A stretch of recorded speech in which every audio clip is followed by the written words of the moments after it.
All right, everybody. Welcome to the We're Libertarians Book Club discussion, the monthly discussion we're going to have for our Patreon members only. So if you are a member of Patreon, or actually if you're listening to this, you are a member of Patreon. So thank you so much for your support. It's because of your support we're able to do fun stuff like this. And this was in high demand. People wanted to see what we were reading and learn what we learned. And our first book was called Them, Why We Hate Each Other, and How to Fix It by Ben Sasse. And we have here with us, we have Christy Avery, who you'll know. She's one of the big reasons We're Libertarians stays alive. We've got Hadley here from the book club. Now, if you want to join the book club, it's on Goodreads. That's how we get to know great people like Hadley. And we've got Jacob here as well. I think he may have stepped away just a brief moment to help with the kiddos, but he's going to come back here. Jacob, you'll know from the research team. So we're just going to have a nice little discussion here. So let's start broadly. What were some of your guys' expectations coming into the book? For me, I had no idea exactly. I guess I was just open to researching a little bit more. I've been listening to you guys for about a year and a half now, and I wanted to start kind of educating myself a little bit more. So I thought obviously this is what you guys recommended, and I thought it was a good start. But it was kind of interesting to learn about the clan mentality or the tribe mentality and how everybody separates each other. So I had really no idea what we were getting ourselves into when I first started the book. Same. The ditto. Jacob, any expectations when you're coming into the book? Can you hear me? Yeah, I hear you. Okay, awesome. None particularly. I knew very little about the senator going into this, so I actually read up a little bit about his bio to kind of help out, and enjoyed the book, but no preconceived biases going in. See, when I heard Senator out of Nebraska, I was like, this is going to be terrible. I immediately just thought it was going to be a hick book. And I was really glad to be proven wrong. But, do you remember who was it? The guy who ran for Georgia, his campaign this season? I was just like, whenever I hear Republican from one of those, like, deep red states, I'm just like, ugh, this is going to be tough. But I felt like it was really eloquent. So I guess let's start. What was your biggest takeaway from the book? We'll go in the same order. Hadley, what was your biggest takeaway from the book? I guess the biggest takeaway I kind of put in the book club comments as well was I think it's getting back to our local communities. We've gotten so nationalized almost. Everything is, as we've seen over the last past weekend, things gets blown up so quickly and everybody's got to choose a side. And prior to it, you're just so focused on your community that you were a part of. And, a lot of the national stuff, it mattered, but it wasn't as big of a deal. And people weren't fighting over that. They're more concerned about getting funding for playgrounds or other local aspects that they can actually truly control.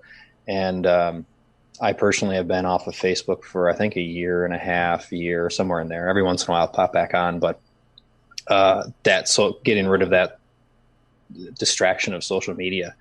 And because I don't know, 9 times out of 10 I go on Facebook and I never feel any better getting off of Facebook. I'm more angry than I was when I went on. So that's been a perfect release for me to get away from that social media side. And that's one of those, and I will get to you, Christy, but that's one of those things. I didn't even know you because I didn't know you from social media.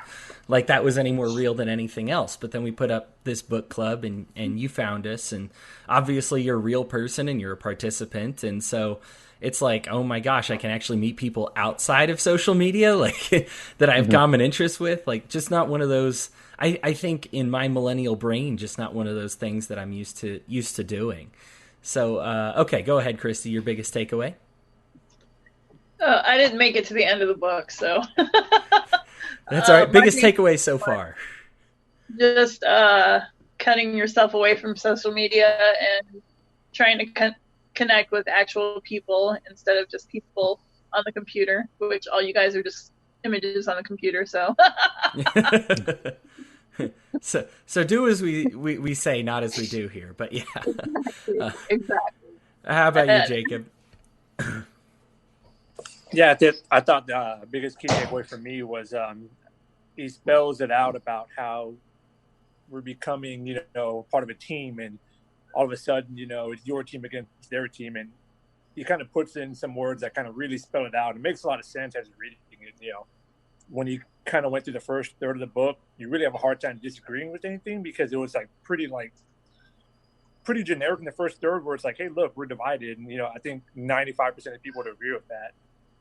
And then, towards the end of the book is when he got a little bit more specific. But one key takeaway I took, the biggest one, was just talking about being community centric, and how he made some comment about, most of us don't even know our neighbors, 2 doors down or, the next door over. And I was like, yeah, that's actually pretty true. You know what I mean? So then I guess the last key takeaway was his discussion on technology, where he was talking about how, there's the cons of it is, like your echo chamber, and, you're less involved in your community and more involved in, these online disputes where, I have to die on this hill for my team, and yeah, those are my biggest key takeaways I took from it. Yeah. And mine touches on that a little bit, especially in the concept of, he talked about it early, but the concept of what social capital actually is. And this is what my biggest takeaway was just, the idea of capital is it's something that you can use, right? That you actually turn it into something. And I think about and I never really thought about social capital before. I know a lot of people, but what is it worth? What can I actually turn it into? It might feel like it's worth a lot because you get a lot of likes and interactions and shares. And I won't lie, even when I post something, and I've limited myself to social media after reading this book as well. But, I post one thing a day, and that one thing that I post, I won't lie, when I check the next day, if it gets a lot of shares, I'm like, yay, but what good does that do me? And he talked early about some of these dying clubs, specifically the Kiwanis Club. And it's funny because I used to manage at a restaurant where we had a Kiwanis Club that came in regularly. And they're a bunch of old, dying breed, do-gooders. And I'm like, well, how good does it really do? But the thing is when they needed a ride to the airport, yeah, they might be old. It might not be fun. There might only be 7 of them as opposed to the 700 or however many people on social media. But they gave each other rides to the airports. They talked about helping each other out when their cars would break down. That's actual social capital. That's something they were actually able to turn in to something of worth. Whereas I have hundreds of worthless interactions on social media every day that I'll never be able to turn into capital. And how many times do I look at these clubs and I might laugh at them because they're so small and they seem so insignificant, but they're actually doing something both in the community and for each other. So, let's take away the structure of I ask a question and how does the class feel really quick. Let's just talk about subjects in the book that you just wanted to discuss. Anybody? Well, real quick, just to caveat off of what you're talking about in the terms of helping each other out. Me and my wife have this funny thing where we talk about, how close we are to a friend of ours or something. And one of the go-to questions we always joke around, but it's true, is if you got a flat and you didn't have the means to fix it on your own, would you call this person? And there's a certain circle of friends or group that you would, and a certain circle that but you wouldn't, you know what I mean? So it's kind of that's me and my wife's own metrics. Yeah, he's a great guy. I would call him if I was in a bind, whereas opposed to he's a great guy. I'd have a beer with him, but life depending on the side of the road, I'm stuck. I wouldn't really call him. So there's levels of community with that. So just to sidebar what you mentioned earlier. That's a great rule of thumb. Yeah, I agree, and I think he started talking about technology a little bit too, if I believe in the book. Bear with me; it's been about a month or so since I finished it, so I'm a little rusty, and I've been diving into the libertarian mind. But I'm not sure if everybody's familiar with Simon Sinek as well. He's done some TED Talks and other things, and it's amazing the Hody had mentioned, you go on and you see, oh, I got so many likes. Yes. And it's those constant like serotonin hits that it's pulling us in. And I thought that one of the very interesting parts was that he mentions all these tech leaders curb their own kids' use of their products. So it's the, as he said, the saying, don't get high on your own supply.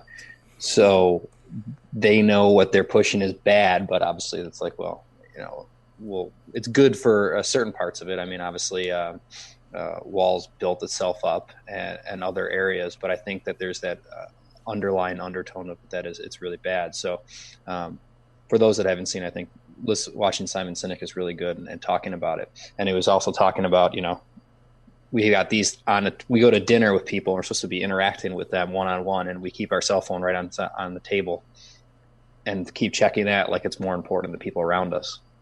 And I've tried as hard as I can to make sure that if I do that, the phone's always in my pocket or it's not around me, which is very difficult. And you usually got to walk through the house and nope, nothing. Nobody texted me. No notifications or things like that. But that was something that's kind of hit home to me that I've been trying to pay attention to even over the last handful of years, because I think it can just take control. And I usually see that I end up wasting more time looking at the news on my phone real quick or just scanning through it. And you just, what did I do the last hour? I don't know. I didn't do anything productive. So I think that's part of using technology to our advantage and not allowing it to control our lives. Yeah, it's supposed to be like a useful tool. And so many times you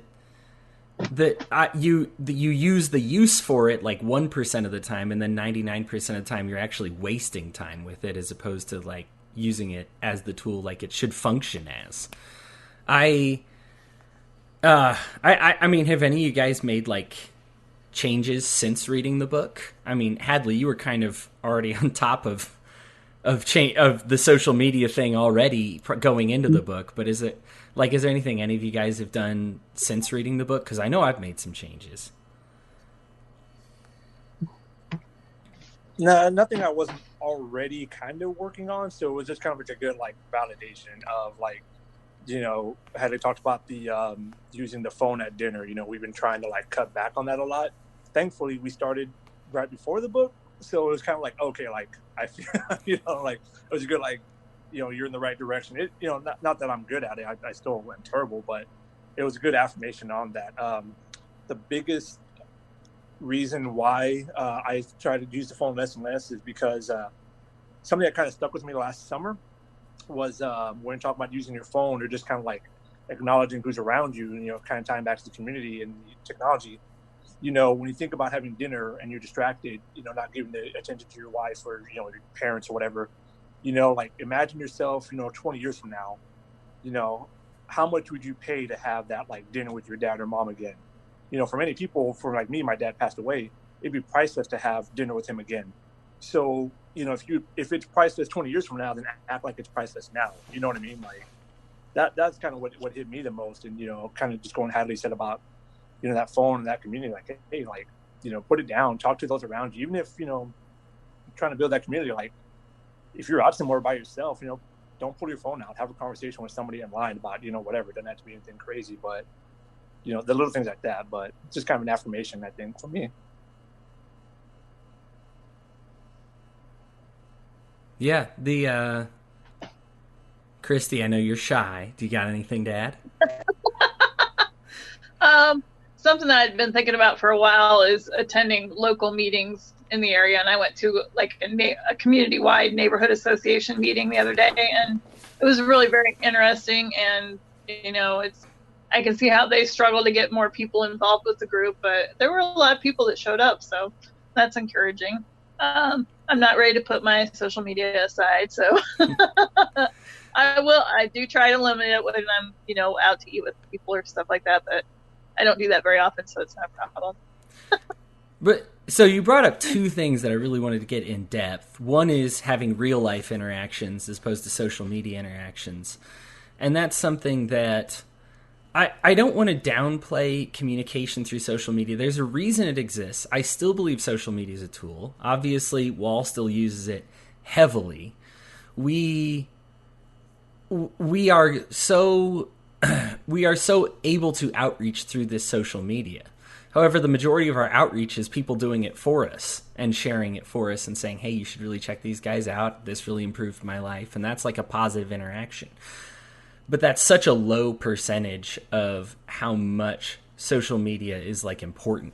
I think his lesson in the book, even the rule he made for his family, something that I made a change in doing, was something that he said, let's do social media between this and this time. And so he said that's kind of the way he limited it. He didn't have to go cold turkey. Not that there's anything wrong with that, Hadley, but he didn't have to go cold turkey.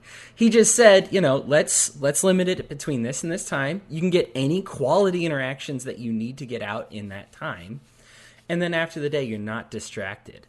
Jacob, you brought up that thing about wanting those dinners with your dad back. And that really was what struck me. My girlfriend has kids that aren't mine. It's hard to bridge that gap sometimes. And it just made me think over and over how many times I'm just a side character in their story. And my hope someday is that I'll be their stepdad. And they will know me only before this as that guy who was like doing weird podcasts and on his phone a lot. And I would have so much more of a leg up going into it. And it would increase my credibility so much to be able to put aside those times of meaningless interactions and gain a real interaction with her.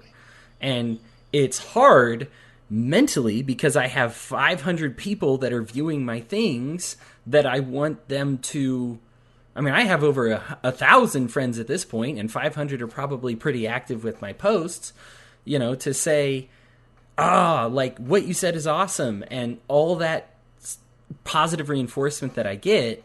Is it worth a dinner with my future stepdaughter to say, hey, I just really care about you? It doesn't give me the same serotonins, but ultimately that's absolutely more valuable than anything I could post on social media that they'll probably hear from somebody else anyway.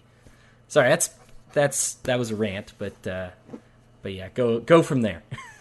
Yeah, and Jacob, first off, sorry for the loss of your father, but I know that is something that had been brought up to me that I've been trying to do personally. Was somebody said, what I started to do was have a monthly breakfast or lunch with my father, and it was scheduled, and I've been trying to do that with my mother and father because I get so caught up with work, and I work a lot of hours and having a newborn and that aspect, but just taking that hour and a half to set aside monthly or bi-weekly or however you can do it, and just sitting down and just talking.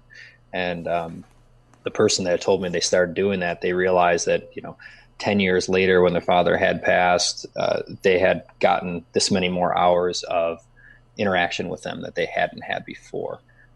So obviously with life it gets busy and things happen, but I've been trying to stick to that as much as possible. And I guess, but the other part on the social media, some of the tough things is even the friends that you have locally, sometimes some of those interactions are through social media and party invites and all those other things. So sometimes you're just not even, people don't realize, because my page is still technically there. I just never do it. They'll look at a picture and it's from a year and a half ago. I haven't posted anything. But then you can actually miss out on things because you're not on social media. People are inviting you to local parties or get-togethers, and you miss out. But I think just a lot of more one-on-one, face-to-face interaction. Really, at the end of the day, it's kind of like who's going to show up when you're not around. Yeah. If you pass, who's going to be there for you? And many of the people that you interact with on social media on a daily basis, it's going to just going to be the next day, and they're not even going to recognize that you're gone. And that's such the worry, is that you're going to be missing out on something so important, when in reality, this guy is a U.S. senator, and he barely hits social media at all. And here I am all over social. I mean, if social media was how you win elections, we'd have Austin Peterson. Libertarians would be like half of the House. I mean, we'd just be in great shape. When in reality, you're actually missing out on the real stuff by being too engaged by social media. It's a tool, but it's not everything. Also, we should welcome Chris Spangle to the call. How you doing, Chris? Spangle! Hello, guys. How are you? Doing great. Hey, we're talking about changes. I know you read the book. We're talking about changes that you made after reading the book. I think for me, it was mostly an awareness thing. I mean, it was like that first part 1, I think was so impactful in understanding kind of what the issues were, both with loneliness and then also with work. And I think it gave me a better context to what is happening now and why everything feels so crazy, and a good insight into the past. I mean, it's, as I was discussing it with my boss, he said, there was a study years ago that said people started building back porches instead of front porches. So for me, it was a lot about awareness as to what might be the issue, but then Mittens agrees. She thinks the book was great. I don't know if you can hear her meowing. So, that's why I want to, when I get some time to sit down and put together the plan, start building little community groups. I think if you look at what like Boss Hog of Liberty has built around, they took a common interest and then have gone out into the community and brought in all kinds of people that would never interact with libertarians, or where libertarians wouldn't interact with business owners and Republicans and Democrats. And like, I saw somebody yesterday at an event and they own Jack's Donuts and they were like, wow, Boss Hog of Liberty is so great. So I want to do more of that. I think it really, I've always thought about something like We Are Libertarians as how do I get more people to engage online and build online community. And after reading that book, I realized the goal shouldn't be creating online community, because that's part of the problem. It's that we're not engaging with people that aren't like us. We're engaging with people who are exactly like us. And we're siloing ourselves in Facebook groups, and we're neglecting the people that are around us. So it just gave me motivation to kind of make 2019 more about finding community and building community through this in my own life. I was involved in a meeting at some point last year where it was a group of young professionals, and we met once and it was great. And I was like one of 2 white guys in the room out of 25 people. And it was a lot of people that weren't like me, but in the meeting, I realized how much we had in common. I think it was in the fall, I think. And maybe even spring. It was a long time ago, and we never really got back together. And so I sent the organizer a text about 3 weeks ago and said, hey, can we get back together? Can we do this again? Because here's a lot of people who are doing a lot of good things in their community. And in that meeting, I realized like, oh, I have this talent or ability that can help them with this project, or I've got this platform that can help bring them some exposure. And I'm sitting there going, wow, this person's really interesting. I want to, have them come on the podcast. And so I let that, out of like the 25, 30 people that went to that meeting, none of us have really made an effort to do something again. This person put this initial meeting together, but then the rest of us just kind of let that thing fail instead of building.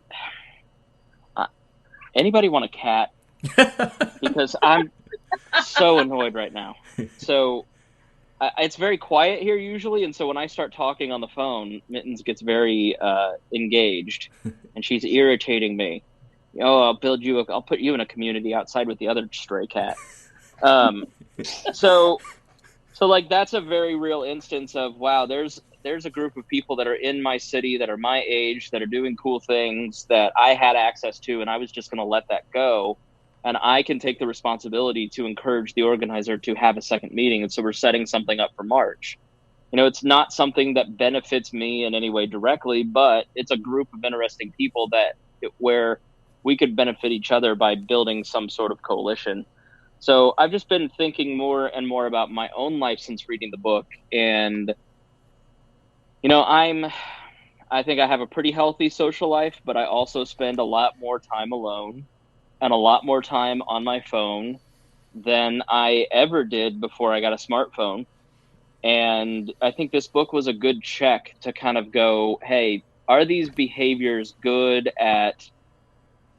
are these healthy behaviors? Because like I've now come to see the phone and social media as something that is not necessarily all bad. You don't need to get rid of all of it. And with my career, I can't. But you can't eat potato chips every day for every meal. It's like I have to treat social media and the phone and my digital life in the way that I treat Coca-Cola. Like I will occasionally get a Coke and I'll drink maybe a quarter of it instead of the way that I used to approach it, which was drink 3 or 4 Cokes at a meal at a restaurant. You know, it's like it has to be a smaller part. Now I'm working on it. I'm not doing well at it the last month, but you know, I think the point is that everything's a practice. Everything is it's one step, one foot in front of the other. And you know, I think I guess it really hit me in reading this book how much we've let those social skills atrophy. And I think the people that are involved in We Are Libertarians, I think we'd all agree, and we're some of the more social people that I know in my life. Like, you know, Hodie's a very social person. Hodie's always engaged. Christy, ultimate joiner, you know, but we're still like not as social as maybe as our grandparents were. So how do we start to, like, it's tough because like I just came from the gym and I have barely worked out for 6 months and I've let all that progress atrophy. And so now I'm starting over and it's really tough and it's discouraging. And I think reading this book kind of felt the same way a little bit in that, wow, to get back to where we need to be as a society, it's going to take a lot of effort. And that's a lot of effort and I'm tired. But you just have to do it because, and the other thing I think is, as a libertarian in reading this book, it made me think a lot more about community and our responsibility as members of a community. And it's a very conservative way of thinking. You know, the difference between a libertarian and a conservative is libertarians are obsessed with the individual and conservatives are more obsessed with the community and conserving social norms. And I think that it was a healthy mental exercise to kind of read from the conservative perspective about problems and solutions, things like the family. You know, in that first part where he talks about the family, I think a lot of libertarians are really, they don't want to talk like that because that makes it sound like you're a Bush conservative. But when you really get down to like the Gates Foundation example that he used in the book, he said, you know, the Gates Foundation did all this research on why all this money was spent on education and nothing changed. And then a former employee wrote like, duh, Bill, the one thing you didn't study was the family. And if you'd actually talk to teachers, they would tell you family means the most in terms of kids getting their homework done. You know, are the parents just trying to get the kid to obey, or are the parents trying to teach the kid why they should obey? So I think as libertarians, we think a lot in terms of, no, the government shouldn't do this, but we don't think a lot of how would we do this if it weren't for the government. And I think the reason that I really wanted to start with this book was to get libertarians thinking in that direction, because the great thing about the book was that it shows you kind of like, hey, this is stuff that you'd have to do in a private society, and we have to do it in a society filled with government, you know? And so are you going to step up and build the social safety nets that exist if the government isn't there to provide those social safety nets?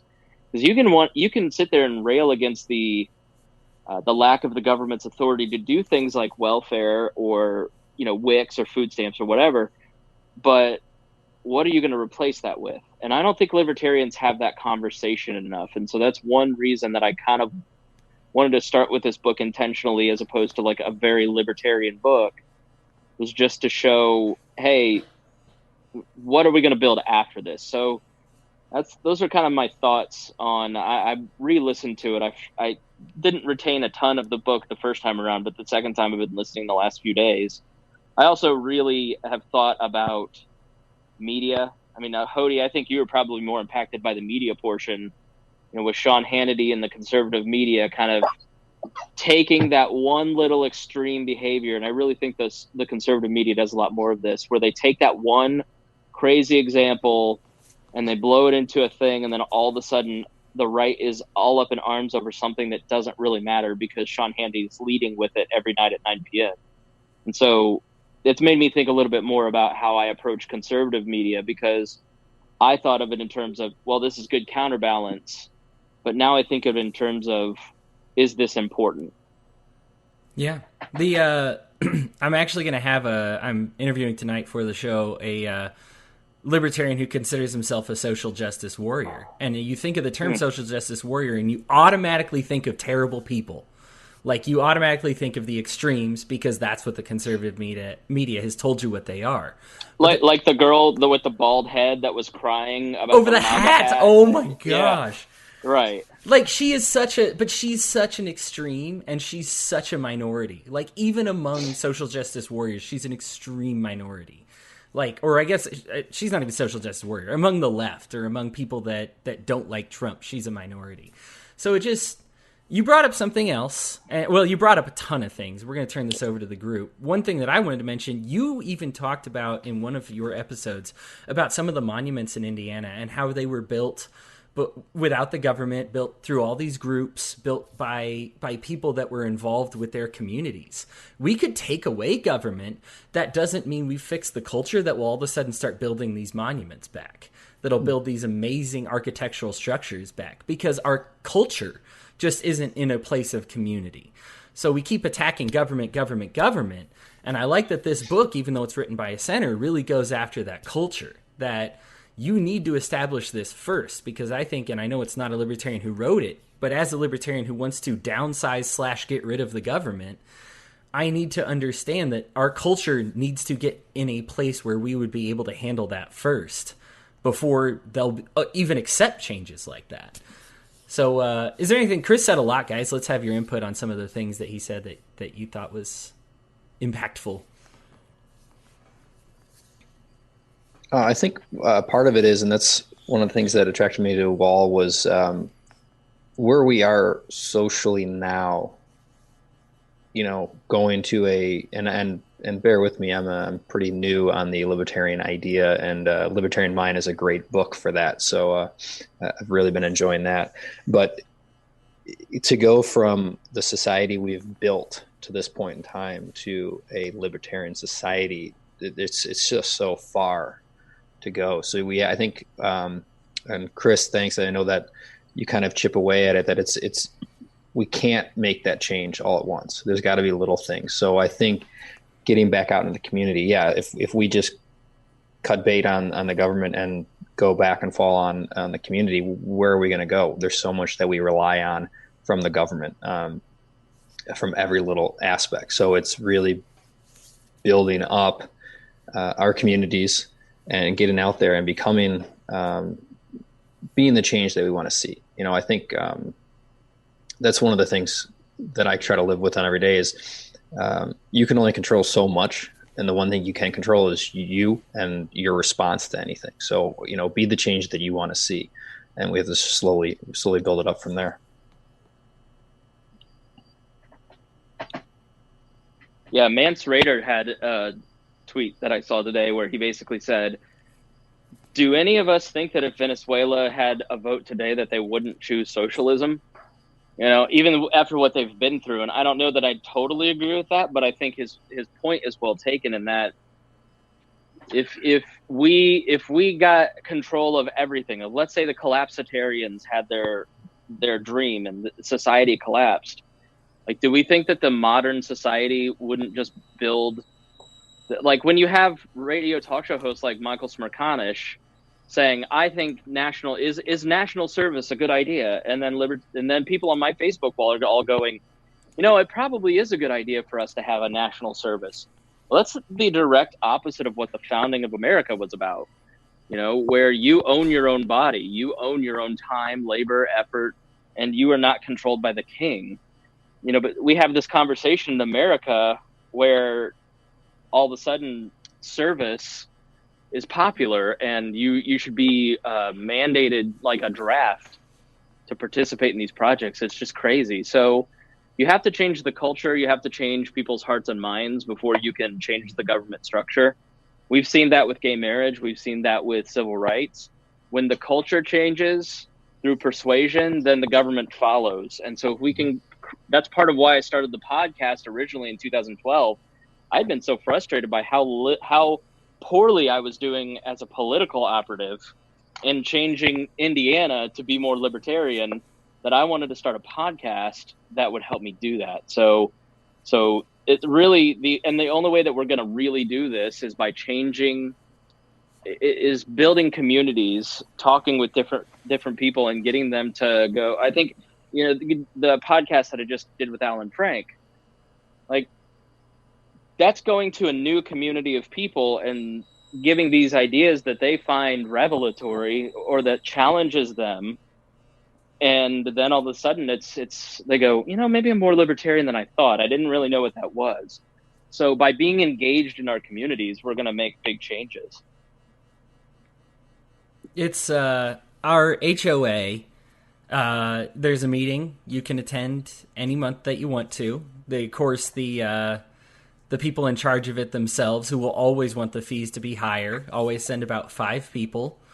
My HOA, there's probably 300 people in the community, or at least I guess 300 homes in the community, each of which could send any number of family members there.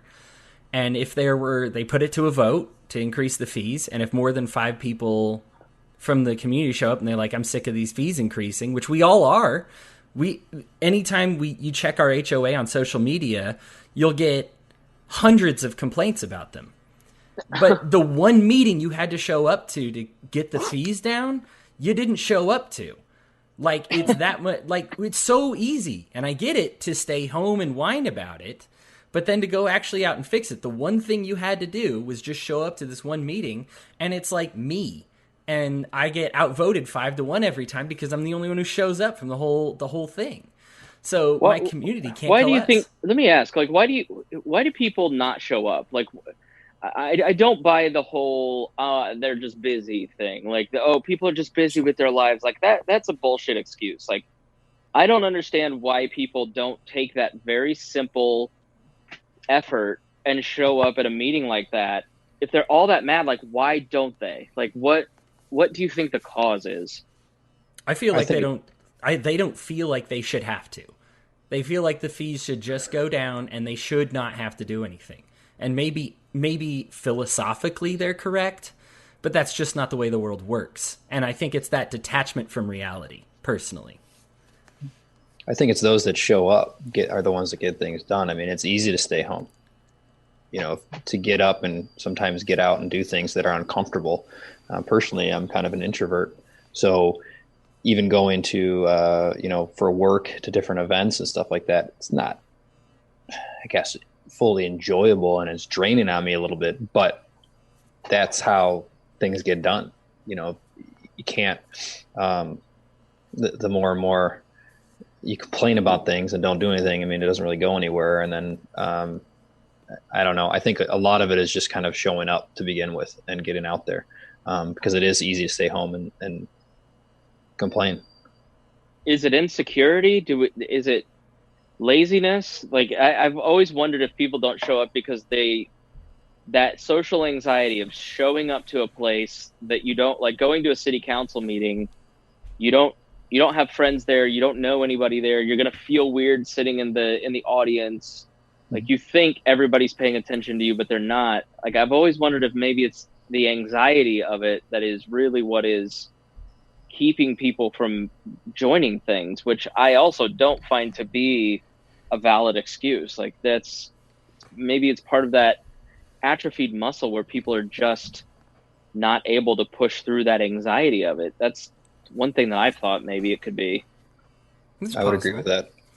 There's a social issue, and I find that even when I haven't practiced my social muscle for a few days, that my podcasts, even when I do the dailies, and I do them pretty regularly, but if I haven't talked to people within a few days, I get a lot. And that's me as like a professional talker. Like, if I don't exercise that, my quality goes significantly down. And I will notice that when I'm out in public. And I think other people know themselves well enough to know that it's easy when I type, because I can be anything that I want on social media, type anything that I want, and there's no actual backlash against me. Maybe a couple angry reacts, but I don't care, you know. And when it comes to actually being in person, there's no veil there. Nobody's going to coddle you and be like, you did your best, or, you know, you said something pretty well. You know, they're going to say, no, that was not well spoken. We all disagree with you still. And that's the end. And so that prowess of being actually be able to socialize verbally, I think there's maybe an awareness that they're not good at it, or simply a knowledge that they won't be reinforced when they make a mistake, positively reinforced by anybody when they make a mistake, which you will get on social media and you won't get in real life. Yeah, I think a lot of people just want to be liked as well. So if you're putting yourself out there, and you know, if you're within your network of people that in your situation were complaining about the rates, but now if you get outside of that little echo chamber and you step out, you know, you're not safe anymore. So it's fear of not being liked anymore as well. I think as a human being, we all want to be liked to some degree. So you have to kind of get past that and understand why you're bringing up your argument. It's also fear of responsibility. If you show up, you might have to do something, and that'll cut in, and that will cut into your time of self-gratification. Mm-hmm. You know, if you have responsibilities as a member of a community, then that cuts into the time that you can play video games, or that you can play Candy Crush, or that you can, you know, sit at home and watch porn or something. I don't know. Like, and I've been through it too, where it's like, if I show up to this meeting, I'm going to get a job because that's just my nature and I'm not going to go. Huh. Yeah. And I think you do, you know, if you show up, you usually get a job and stuff like that. But I know as much as I enjoy spending a whole weekend playing video games or doing anything else like that, I know at the end of it, and I think that goes back to the social media aspect and the Facebook, is I usually don't feel better at the end of it. Like sometimes every once in a while it's good, get your fix. But usually you feel much better at the end of the day after you've produced something. I mean, even like, I don't know, you go out and mow the yard or do your garden or something, you know, it's kind of a pain to go through it. You don't want to start it, but at the end you stand back and look at it and go, wow, that was very rewarding. You can sit down, maybe have a beer afterwards and enjoy yourself for it. But so I think it's, you know, you got to get out there and push yourself, and you'll actually get more out of it. I think he does a good job. I think he does a good job in that second part of part one, and where he's talking about jobs and how important your job is to your identity, and how we're feeling anxiety about our changing roles, you know, from 20 years at a company to multiple gigs. I think that nobody goes around bragging about how their identity is, I play video games, or I'm, you know, maybe they brag about being first in their fantasy football league, or I've watched 17 hours of ESPN, or, you know, in my case, I had a really good tweet last night. You know, I think these little time wasters, or these little things that we do, like, I think it is important to like let your brain zone out every once in a while. But these little things that are kind of meaningless in terms of identity don't necessarily give us the fulfillment that achieving something within a community might give you. You know, that face-to-face community can really help build up your self-esteem and give you meaning. You know, as Coach Sasse, he got meaning out of being impactful in other people's lives. And the fear of responsibility is actually the fear of, you know, not finding meaning by being responsible to other people and having wins. I don't know if I'm totally making sense, but I think we rob ourselves when we let the anxiety win. Like, and I go back to physical health. It's sort of the same thing. Well, I choose not to go to the gym on mostly a daily basis, but that's not a win. Like, that's not a positive, and I'm robbing my future self of good health. and eventually all that adds up to just terrible health and being sick and dying quicker. So that moment of self-gratification doesn't necessarily help you in the long run. I think what you're saying makes total sense. I mean, we've got 5 people on this call that are go-getters, podcast starters, money donators, researchers,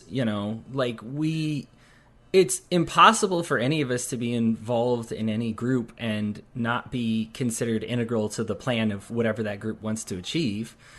And that's, I mean, even just by nature of joining this call, which is a pain in the middle of everybody's Sunday. But let's be honest, we feel that responsibility. We decide it's worth it. And it is worth it. It's worth it to a lot of other people. It's also worth it to each other. I love having social interaction. I think it's like going to church that I don't want to go, and then after I've gone, I'm glad I went. It's such a pain every time. I don't know why my brain doesn't withhold that church is great and that I feel good for going and that I should go every week. But every time Sunday comes around, I'm like, oh, I just want to stay home today. And then I feel miserable that I didn't go. And every time I go, I feel good that I went. And so it just keeps good people down. Like the good people that we really need voices, I think almost, like you said, Chris, almost because they can become leaders and responsible and be important. I'm important at church.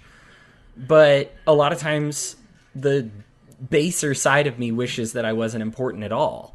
And social media really encourages being phony important because it takes very little effort to get a lot of serotonin. But it's not going to make a difference in the long run. Yeah, that's funny.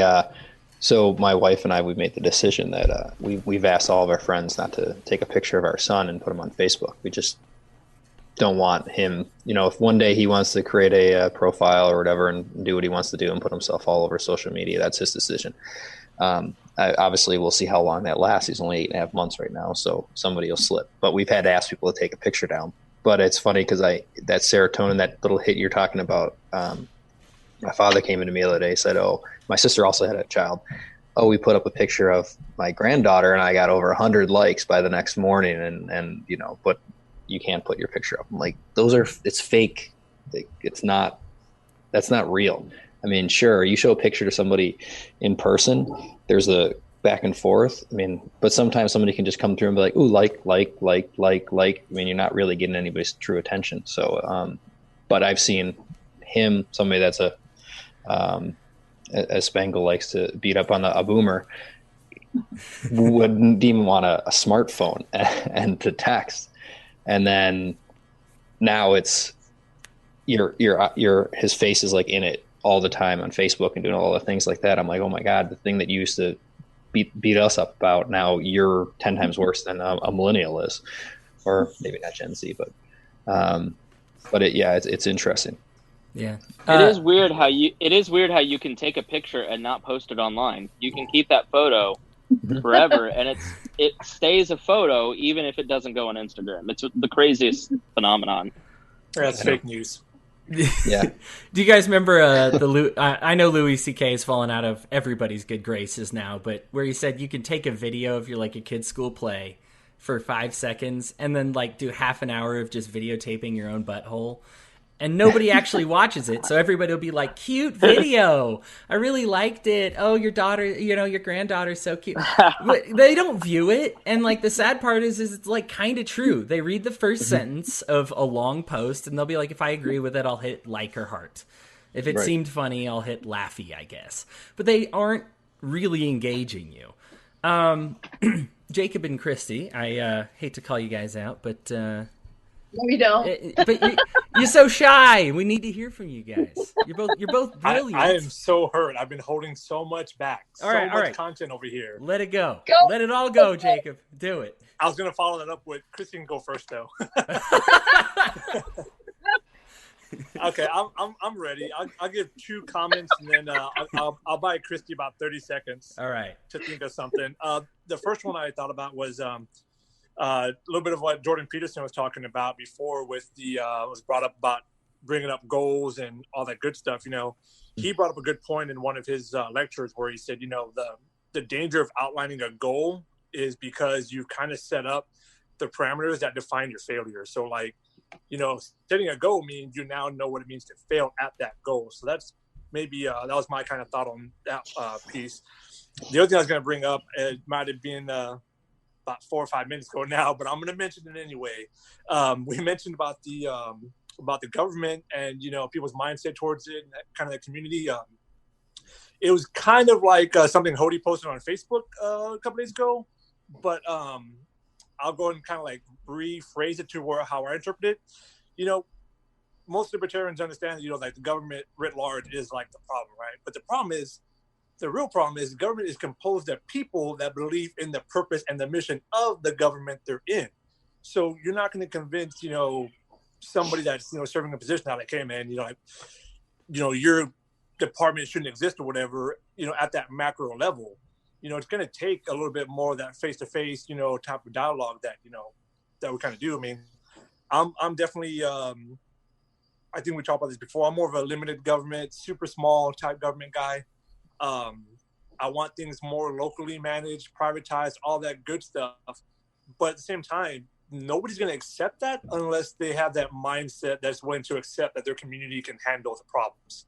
So I think that was one key thing that the book was kind of getting across was like, if you want the community to, to be something that can replace government, then it's on us to become that part of that community and have that alternate. Because right now, I think Chris said something about this earlier about there really isn't a strong alternative right now to government at the community level. Because if you told somebody, don't worry, the average person, don't worry about, the government, your local community will handle it.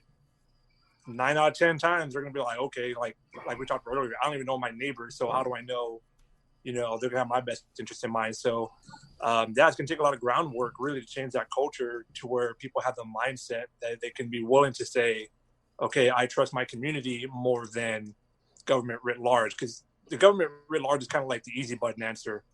When you have nothing else to fall back on, it's like, well, I dissolve myself of responsibility because of the government program out there. That'll do it, Whereas the hard answer is like, no, let's get involved and figure this out so we don't have to have the government come in and fix it for us. That was kind of my 2 cents on the 2 topics that I brought up so far. And now I give the floor to Christy. Thanks. Yeah, I just pretty much agree with everybody has been saying. Just when you're with somebody face to face, be with that person. Don't be distracted by social media and all that other stuff that you get that instant serotonin hit to the brain.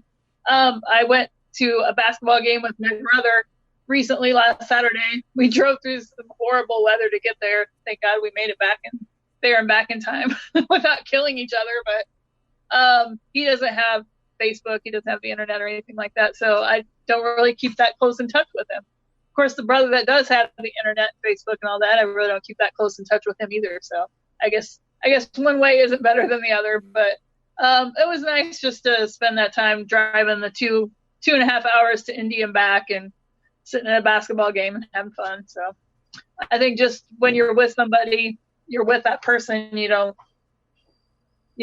be distracted by Facebook and all that other stuff while you're with them. Isn't it weird when you're in that situation?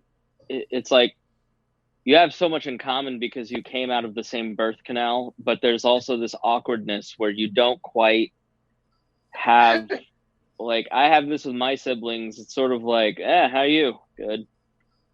Thank goodness for the nieces, because like then there's like that point where we talk about the nieces, or I don't know. It is odd with family. Hody may be the exception here, being from Utah. They have lots of family there. But I think like the nuclear family and extended family has become much more fragmented. And so those muscles of family have kind of also been eroded too. I don't know if it's just me, but I sort of feel like people aren't as close to maybe their siblings as they were 100 years ago or 50 years ago. I agree. There's almost an encouragement to disassociate with people that you don't have common philosophies with. that being from the same birth canal isn't good enough.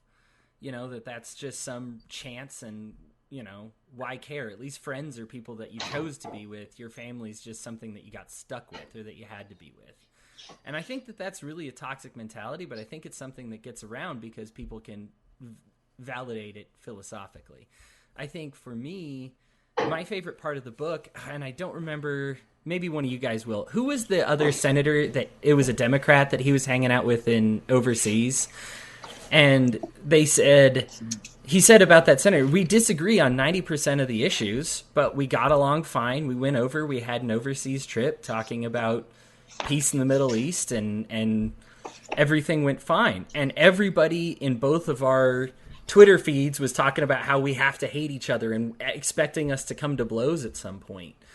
And why can't we just get along? Like, we got along fine, but somehow there's this mentality out there caused by neither one of those senators that they need to hate each other because they have differences in philosophy.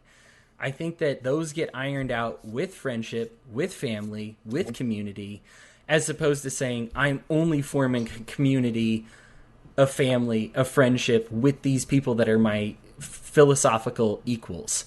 It's okay to like somebody on Facebook because you think they're funny, even if they're from the left or the right. It doesn't matter. You follow them because they're funny, and that's okay. You follow them because they're your dad, and that's okay. And, you know, it's okay to have these relationships. Not all relationships have to be based on philosophy. They can just be based on health. This person's good for my social health. I am healthier because they're in my life. And that's something that I've struggled with, especially with my new influx of friends, to be like, they don't understand why I would be friends with somebody who's a chief of police thinking what I do about the police. Well, it's because I like hanging out with that person and they're my friend. Yes, do I hope that my ideas impact that person someday? Of course I do. But that's not my primary interest in that relationship. And it's okay for me to have a relationship with that person in the meantime.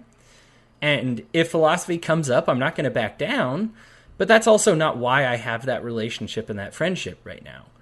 You know, and the encouragement is for us to divide. So that was like my favorite part of the whole book, because I think that spoke to me, saying, yes, it's okay for you to have friends that think differently than you. You're not supposed to be at war with everybody that's not your philosophical equal. I feel like we just have to stop catering to the lowest common denominator in society. And we are focusing too much on the lowest form of the human species, you know, the online commenter. I think we're just like those people who are sitting there blasting his Twitter back saying, you shouldn't be friends with this. This is just a person we should not listen to. This is a person of low intelligence who doesn't understand that two people can disagree, but understand. You know, I was walking to my bedroom last night, and my cat, I noticed, Muffins, every time I walk in my bedroom, my cat will circle in front of me and then try to guide me towards her food bowl. And her food bowl's half full, but she still every time does that. And I'm sitting there thinking, man, does she think her food is empty? And I realize she's not thinking. She doesn't have cognition. She's acting out of a learned behavior that when he goes in here, he gives me food, I get gratification. I get food. I get this basic need met. So if I do this every time, then it becomes instinctual. It just becomes a habit. And she's not acting out of her conscious mind. She's acting out of instinct. And that's what makes her an animal. She's doing something that just tries to give her immediate pleasure and gratification, trying to survive. And the human animal has those basic things. And when we are commenting online, so often we're just acting out of instinct. We're not using cognition. We're not sitting there thinking things through. We're just reacting. Jonathan Haidt talks about this in his book on religion and politics, The Righteous Mind. You know, where people are so often, think about this in your own behavior, catch yourself. You're responding to something just out of your pure bias and instinct. You know, that's what a lot of last weekend was about, pure bias and instinct. I see this thing, I'm outraged, I'm going to say it. I'm going to call them, you know, white supremacists.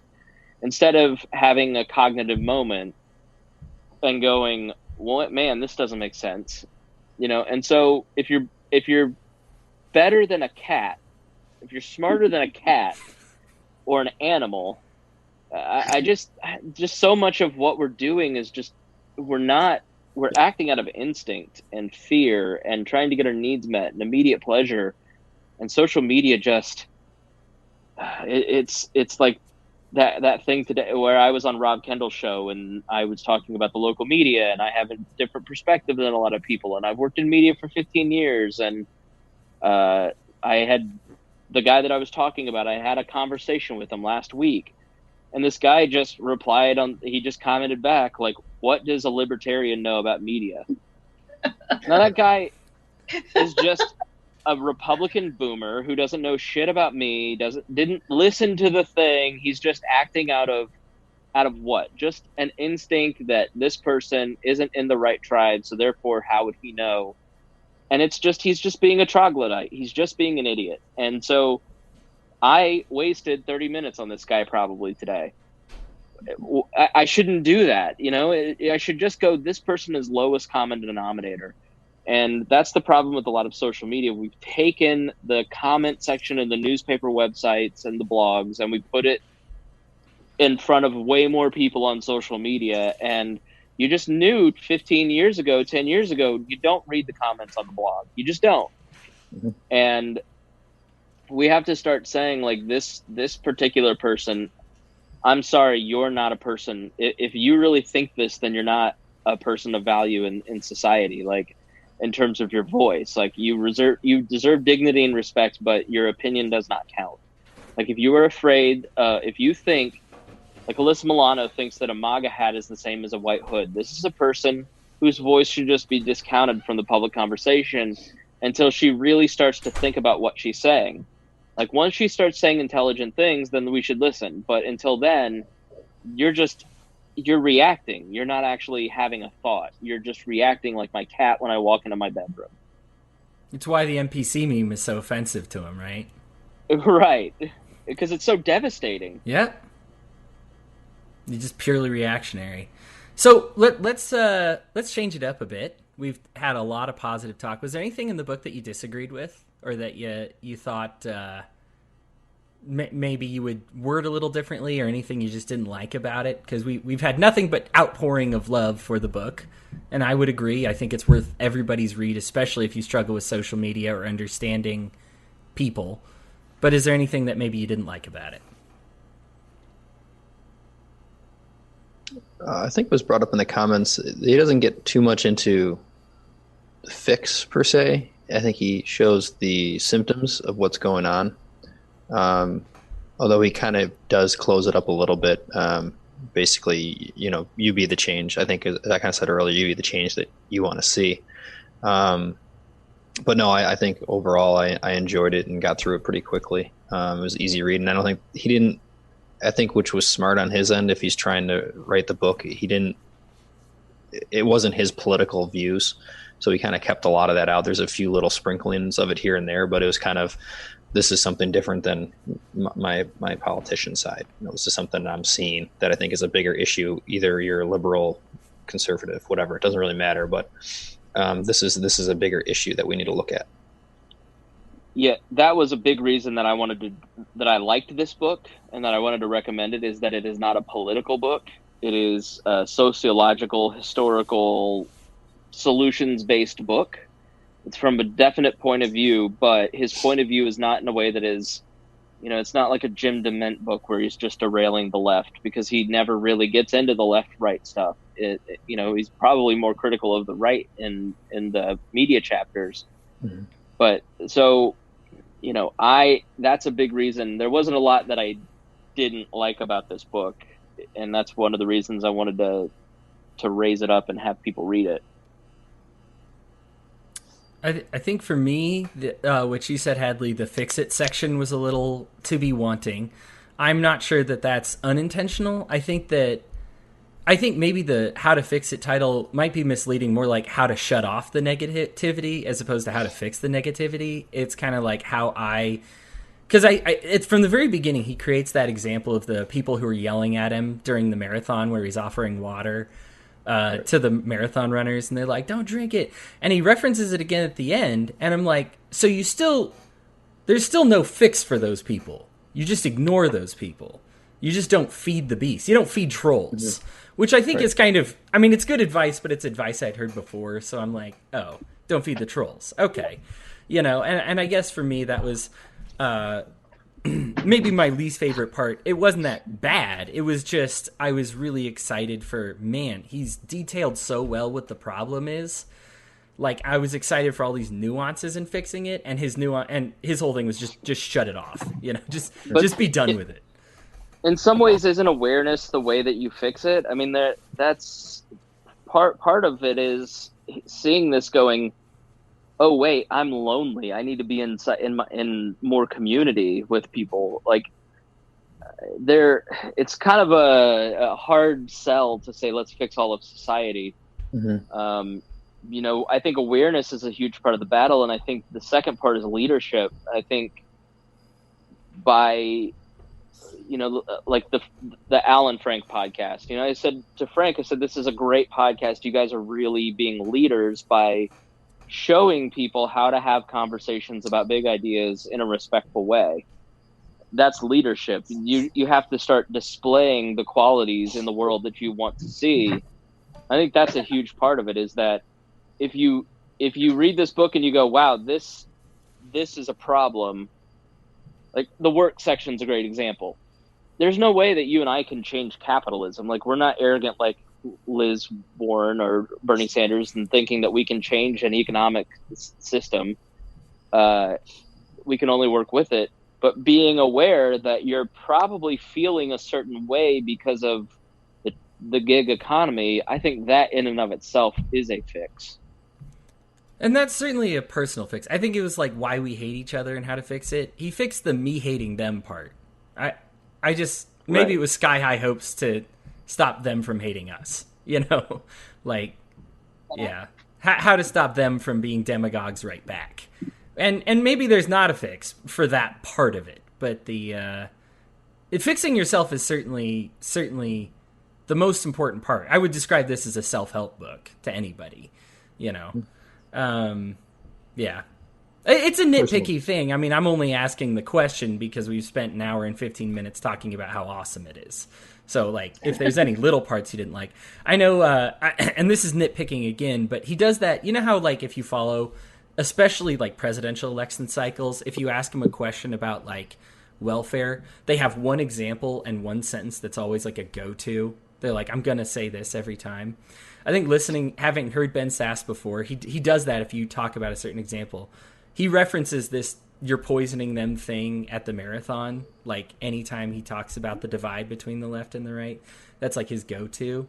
And it's smart because that way you don't say something stupid, but it does come off maybe a little bit as like, this is my talking point and I'm sticking to it. And so if you hear him talk about the same subject again, you're going to get the same response again. I think he talks about that interaction at the Lincoln Memorial like twice in the same book. And I'm like, okay, I get that that's like your go-to for these interactions, and that's the only time he even came off as politician-y, and it's not even because he was pushing an agenda. Maybe it's just because I'm used to seeing politicians give talking points versus seeing like people in the media give talking points. And there's me saying like again. See, I need this interaction, you guys. I need it.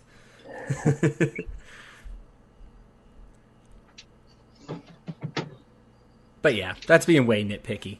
Other than that, guys, I think we're an hour 20 minutes into it. Let's wrap up.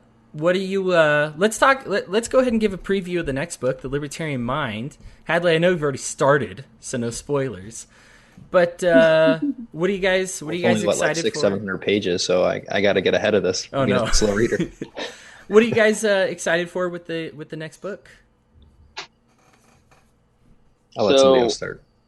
So I have, if you're complaining about the size, you could get the Libertarian Reader that Bo's put together, and it's only twice as long. This is a revised and updated edition of his original book called Libertarianism, which I read and was very impactful for me early on in my libertarianism. I know David Bowes is a controversial figure now, considering he criticized the Mises Institute, Tom Woods, at the last Students for Liberty. But I think what he does, I didn't want to choose For a New Liberty with Murray Rothbard because it seems cliche at this point. I have chosen the first two titles to be intentionally provocative towards libertarians. We got an Instagram message when I promoted this book club saying Ben Sasse isn't a libertarian, and I said, so what? Because good ideas aren't exclusive to just the Mises Institute, which I respect them. I respect Tom Woods. I respect Murray Rothbard, and I think we should read For a New Liberty at some point because it's very good. But I wanted to do a libertarian book, and this is one that I think is fairly complete and really doesn't try to come at it from a here's the purist anarchist philosophy. It tries to kind of think in terms of how we're living in a society and how do we apply libertarianism to the modern times. So that's the reason that I chose it for the third book. We've got, I probably chose the longest book for the shortest month, which is why we kind of put the word out. It can be sometimes dry, but I think it's worth it. I think for the third month, I'm open to suggestions. I think there's a couple books that I've started lately that I think that might be good reads. Rules for Radicals by Saul Alinsky. I think it really gives you a good insight into the left. Identity by Francis Fukuyama talks about identity politics and how bad it is, and not from Francis Fukuyama is if we chose that, it'd make the collapsitarian's head explode, because he's a Council on Foreign Relations guy.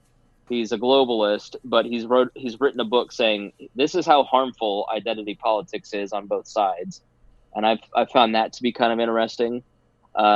Manufacturing Consent by Noam Chomsky. It's another long one, but it's a great framework of how modern propaganda takes place. So those are just a couple suggestions. If we wanted to do another libertarian book, I'm interested in reading Crisis and Leviathan. It basically talks about here's how the government has grown in America, and usually it's through war. Another book that we could take a look at is Healing Our World with Mary Ruwart. That was very, very informative to me in 2013, and I'd love to reread the new updated edition. So those are just some ideas for the next couple months. So if you're interested in joining the book club, or if you want to recommend a title, then Hody and I are all ears. If you're just listening to this going, hey, I didn't know this existed, Hody, how can people get in touch and get engaged in the book club? So you can, unfortunately, still contact me on social media under Hody Johns. But actually, the best thing you can do for yourself is getting off of social media and connect with us on Goodreads is the website that we're using. Search for the We Are Libertarians Book Club. You should find it pretty easily. There's a link on the front. There's a link on the front page of wearelibertarians.com too. There you go. And it's really easy to join. It's actually an open join, so you don't have to give us a password or say anything like that. And it's open join on purpose. Like, we appeal, in spite of the name We're Libertarians, we appeal to a lot of non-libertarians just because of the content we put out, and we're not demagogues about it, and we're open to other points of view. And we're going to constantly be reading things like this that are not just from a libertarian scope. One of the things that I'm excited about, since we're talking about what we're looking forward to going forward, I know nothing about the libertarian mind. I've heard a lot of good things, and I haven't read it. Shame on me. I'm excited to read it and learn about some of that. But we're kind of rotating between books that like the WAL network guys select and the community. So the Libertarian Mind was actually a community suggestion. And so we're going to rotate between what the community suggests and what kind of the WAL network guys are reading right now. And that's really incentive to get involved because we're going to read some books that you suggest as well for the network. So yeah, connect with us at Goodreads. This last book, loved. I'm sure I will love the next book. I find that even books that I hate, I am able to take a lot away from it. And maybe that's just because I love all those books that your history professor forced you to read, is the best way to say it. And I even just love talking about them, even if I despise the author. Like, I think F. Scott Fitzgerald is one of the worst people, and I think Great Gatsby is full of bad ideas. But I could talk about it for hours just because I find it fascinating. And so maybe we'll come across a book that you hate and dislike, but we encourage you to join and talk about it and have fun with us. You get to be a part of this conversation. I'd be excited even if it was only me. If I'm the only guy who reads the book, I'm still going to do this because I love talking about books. And so I'm just excited. Love talking. I do. Yappity yap. But, having 5 people that read and got involved and decided to communicate with us, I'm excited for that, and I'm excited to see us grow. So, yeah, join us on Goodreads. Anything from the rest of you guys that you guys are looking forward to with the next book and maybe the future of Goodreads, the We're Libertarians Book Club in general? Just trying to get back into reading, period. Yeah, I think that's the hardest thing is like learning how to read again. Christy, you're not the only one, but I'm glad you said it. I think people might feel embarrassed, but like I can tell. Here's like again. I can tell that so many people that we're getting libertarian NPCs, and reading is the way to stop that. And we need to not be NPCs because then we're no different. We need to have real ideas. The reason that, the Republican Party before Lincoln was pulling in like 2-3%, same as the Libertarian Party now. But when they said, this country's in crisis, we need people with real ideas, that's when they turned to the Republicans because they knew they had real ideas.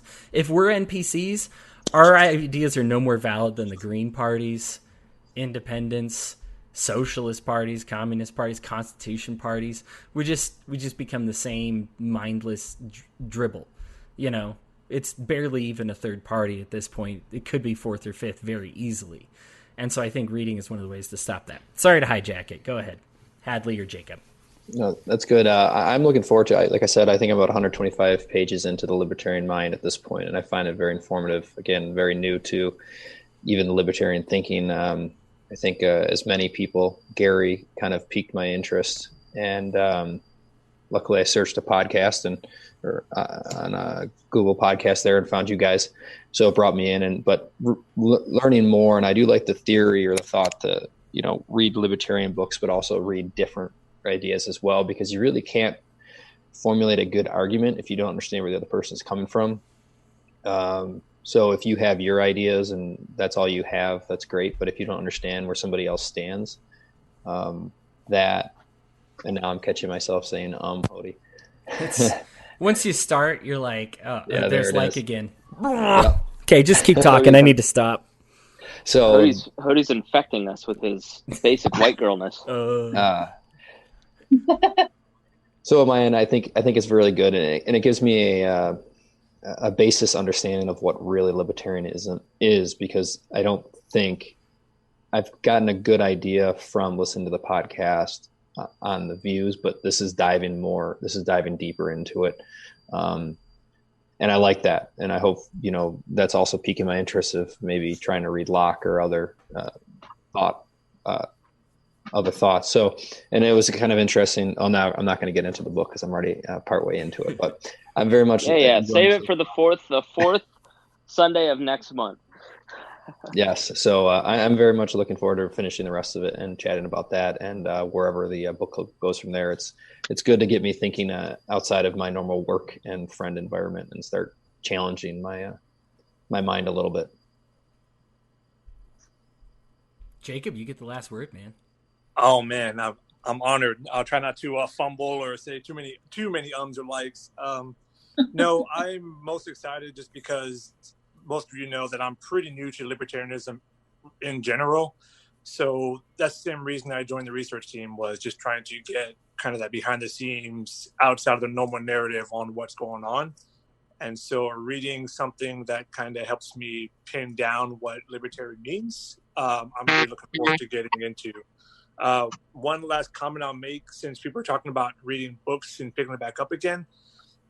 There's a meta book I recommend called Make It Stick. If you guys haven't read that one yet, it's basically a it's a book on how to remember what you read later on, like basically like how to recall information better from books you have read. So it's a book about reading books, but I highly recommend it if maybe now's the time to get a hold of that book before we do a whole book club. Might be just good fodder for the background, just to help everyone else out, kind of retain some of that knowledge they get from the reading material.